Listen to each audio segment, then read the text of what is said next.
অনেকদিন আগের কথা। এক বনে একটি সুন্দর পরী বাস করত। পরীর নাম ছিল এলিন। এলিনের কাছে ছিল একটি সোনালী নেকলেস, যা ছিল খুবই স্পেশাল। ওই নেকলেসের এমন শক্তি ছিল, যদি কেউ সেটা পরতো তার জীবন একদম বদলে যেত। এলিন জানতো সে এমন কাউকে ওই নেকলেসটি দেবে যার জীবনে সত্যিই কোনো সাহায্যের দরকার। একদিন একটা ছোট্ট মেয়ে আসিয়া এলিনের সেই বনটি খুঁজে পেল। আসিয়া ছিল খুবই ভালো মনের মিষ্টি মেয়ে, কিন্তু ওর বাবা মা না থাকায় ও ছিল এতিম, আর ওর জীবন ছিল দুঃখ দুর্দশায় ভরা। আর তাই আসিয়া এলিনের সেই বনটি খুঁজে পেয়ে একটু ভয় পেয়ে গেল, কেননা সেই বনটি ছিল অন্যান্য বন থেকে একদম আলাদা। সেখানের গাছগুলো পর্যন্ত কালো রঙের ছিল। সবাই মনে করত এলিনের সেই বনটি হচ্ছে অভিশপ্ত। বন্ধুরা, তোমরা যারা যারা গল্পটি দেখছো তোমাদের নাম কমেন্টে লিখে জানাও। আমরা নেক্সট গল্প তোমাদের নাম দিয়ে বানাবো। হঠাৎ এলিন আসিয়ার সামনে দাঁড়ালো আর বলল, এই যে মেয়ে, তুমি এই জঙ্গলে এলে, তোমার ভয় করলো না? কেউ তো এখানে প্রবেশ করতে চায় না, কারণ এই জঙ্গল শুধুমাত্র ভালো মানুষদের জন্য। আর এখন তো পৃথিবীতে ভালো মানুষ নেই বললেই চলে। আমি তো এত কিছু জানি না, আমার বাবা মা নেই। আমি শুনেছি এই জঙ্গলে এলে কিছু না কিছু পাওয়া যাবে, সেই আশা নিয়ে আমি এসেছি। আমি সাহায্য চাই আপনার। তুমি আমার রাজ্যে এসেছো, এই রাজ্যই আমার জঙ্গল, তাই আমি তোমাকে আজকে বিশেষ কিছু উপহার দেব। তবে সেটা অবশ্যই তোমাকে সাবধানে রাখতে হবে। নিরাপদে না রাখলে আর লোভ করলে সেই উপহারটা কোনো কাজেই আসবে না। কে উপহার পড়ে? এই নাও। এই বলে পরী তখন ওর দিকে জাদুর সোনার একটা নেকলেস বাড়িয়ে দিল। আর তারপর আসিয়া সেই নেকলেসটা হাতে নিয়ে গলায় পড়ল। সঙ্গে সঙ্গে আসিয়ার শরীর থেকে উজ্জ্বল আলো রশ্মি বের হতে লাগলো। এটা কি হচ্ছে পরী? আমার শরীর থেকে এমন আলোক রশ্মি বের হচ্ছে কেন? এখন কি হবে? কিছুই না, তুমিও আমার মতো একটা পরী হয়ে যাবে।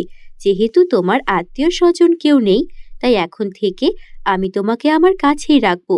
পৃথিবীর কোনো মানুষ যেন তোমার কোনো ক্ষতি করতে না পারে, তাই এখন থেকে তুমি আমার ছোট বোনের মতোই থাকবে। কি পারবে তো? হ্যাঁ পারবো, অবশ্যই পারবো। আমারও কেউ নেই, আমারও খুব ইচ্ছা আমার কেউ হবে।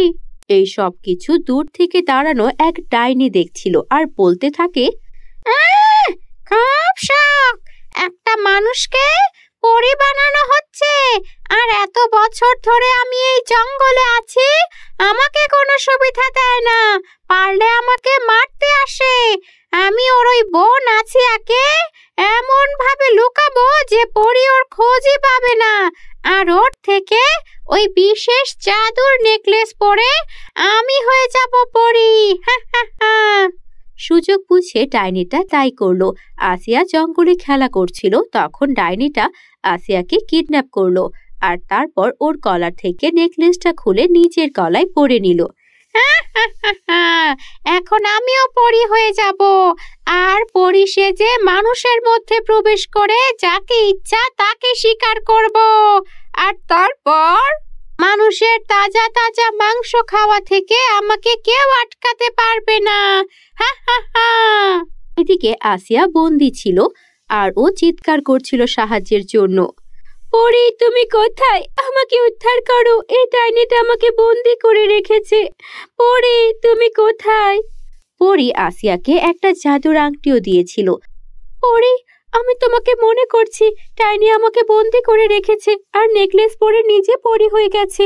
তুমি পরী, আমাকে বাঁচাও, আর সাথে ওই ডাইনির হাত থেকে সাধারণ নিষ্পাপ মানুষদেরকেও বাঁচাও। ও এখনই বেরিয়ে পড়বে। পরী এলিন তখন দ্রুত সেখানে চলে এলো, আর তারপর পরী সেজে যখন ডাইনিটা বেরিয়ে পড়বে তখন তাড়াতাড়ি তার জাদুর কাঠি দিয়ে সেই ডাইনি সাজা পরীটাকে বন্দি করে ফেললো। তুই কি ভেবেছিলি শয়তান ডাইনি? তোকে এর আগে অনেক সুযোগ দিয়েছি, তোকে বলেছি তুই কোনো খারাপ কাজ করলে সেদিনই হবে তোর শেষ দিন, আর তাই হলো। আজকে তোকে আমি মেরেই ফেলবো। তারপর পরী সেই ডাইনির গায়ে আগুন লাগিয়ে দিল আর তারপর আসিয়াকেও মুক্ত করলো। ধন্যবাদ আসিয়া, তুমি তোমার বুদ্ধির জোরে আমাকে যদি না ডাকতে, তাহলে এই ডাইনিটা পরী সেজে আমাদের পরীরাজ্যের বদনাম করাতো আর অসুস্থ নিষ্পাপ অসহায় মানুষদেরকেও মেরে খেয়ে ফেলতো। তোমার কাছে আমি কৃতজ্ঞ, তুমি সত্যিই পরী হওয়ার যোগ্য। এরপর আসিয়া পরীর সঙ্গে হাসি খুশি জীবন কাটাতে লাগলো। বন্ধুরা, আমাদের চ্যানেলে তোমরা নতুন হয়ে থাকলে চ্যানেলটিকে সাবস্ক্রাইব করতে ভুলো না যেন। ছোট্ট গ্রাম, যার নাম সোনার গ্রাম। গ্রামটি সবুজে ঘেরা, চারপাশে উঁচু পাহাড় আর নদী। কিন্তু গ্রামের লোকজন খুবই গরিব, তাদের জীবন কঠিন, কাজের অভাব আর দুঃখে ভরা। গ্রামের এক কোণে একটি পুরনো বটগাছ, তার নিচেই রয়েছে একটি ছোট্ট কুঁড়েঘর। সেখানে বাস করে একটি গরিব বাচ্চা মেয়ে, তার নাম মিনা। মিনার বাবা মা নেই, সে একাই থাকে। তার একমাত্র সঙ্গী হলো তার ছোট্ট কুকুর বাদল। বাদল, আজকে কোনো কাজ পেলাম না, কি করবো এখন? ক্ষুধায় যে পেট চলছে। বাদলও মিনার দিকে তাকিয়ে কাঁদতে থাকে। হঠাৎ করেই আকাশে আলো জ্বলে উঠল। চারটি পরী এসে মিনার সামনে হাজির। তাদের পেছনে একটি কালো মেঘ। সেখান থেকে বেরিয়ে এলো এক ডাইনি, যার নাম কালিয়া। কালিয়া খুবই লোভী আর মন্দ। সে পরীদের জাদু শক্তি চুরি করতে চায়। মিনা, আমরা তোমাকে সাহায্য করতে এসেছি। আমাদের জাদুর শক্তি দিয়ে তোমার গ্রামকে সমৃদ্ধ করব। তখন দ্বিতীয় পরী বলে, কিন্তু সাবধান, কালিয়া ডাইনি আমাদের জাদুর শক্তি চুরি করতে চায়। তুমি আমাদের সাহায্য করতে পারবে? আমি আমি কিভাবে সাহায্য করব? আমি তো শুধু একটি গরিব মেয়ে। তখন তৃতীয় পরী বলল, তুমি সাহসী এবং ভালো মেয়ে, তোমার সাহায্যেই আমরা কালিয়াকে হারাতে পারবো। বন্ধুরা, তোমরা যারা যারা গল্পটি দেখছো, তোমাদের নাম কমেন্টে লিখে জানাও। আমরা নেক্সট গল্প তোমাদের নাম দিয়ে বানাবো। তখনই ডাইনি কালিয়া হাসতে শুরু করে। অনেক জোরে জোরে সেই হাসি। হাসি শুনলে কলিজা কেঁপে উঠবে। হা হা হা হা হা, কেউ আমাকে হারাতে পারবে না। এই গ্রামের সব জাদুর শক্তি আমার হবে, শুধুই আমার। পরীরা মিনাকে একটি জাদুর লাঠি দিল। মিনা লাঠি হাতে কালিয়ার দিকে এগিয়ে গেল। কালিয়া তার জাদুর শক্তি দিয়ে মিনাকে ভয় দেখাতে চাইল, কিন্তু মিনা মোটেও ভয় পেল না। সে তার সাহস আর বুদ্ধি দিয়ে কালিয়াকে হারাতে লাগলো। কালিয়া, তুমি এই গ্রামের লোকেদের কষ্ট দিয়েছ, আজ আমি তোমাকে থামাবো। তুই একটি ছোট্ট মেয়ে, আমাকে কিভাবে হারাবি? মিনা তার জাদুর লাঠি দিয়ে একটি আলোর বল তৈরি করলো, আর সেই আলোর বল কালিয়ার দিকে ছুঁড়ে মারল।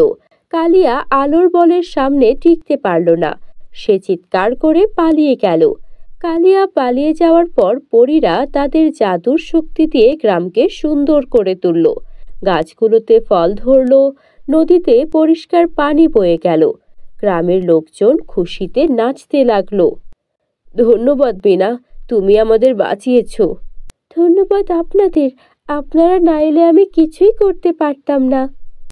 পরী বলল, মিনা, তুমি সাহসী এবং ভালো মেয়ে। এই জাদুর লাঠি তোমার থাক। যখনই কষ্ট পাবে এই লাঠি তোমাকে সাহায্য করবে। আমি কখনো এই গ্রামের লোকেদের কষ্ট হতে দেব না। সেদিন থেকে সেই গ্রামে সুখ শান্তিতে সবাই থাকতে শুরু করলো। গ্রামটি এখন আগের চেয়ে অনেক সুন্দর। গাছপালা সবুজ, নদীর জল নির্মল, আর গ্রামের লোকজনও সুখে আছে।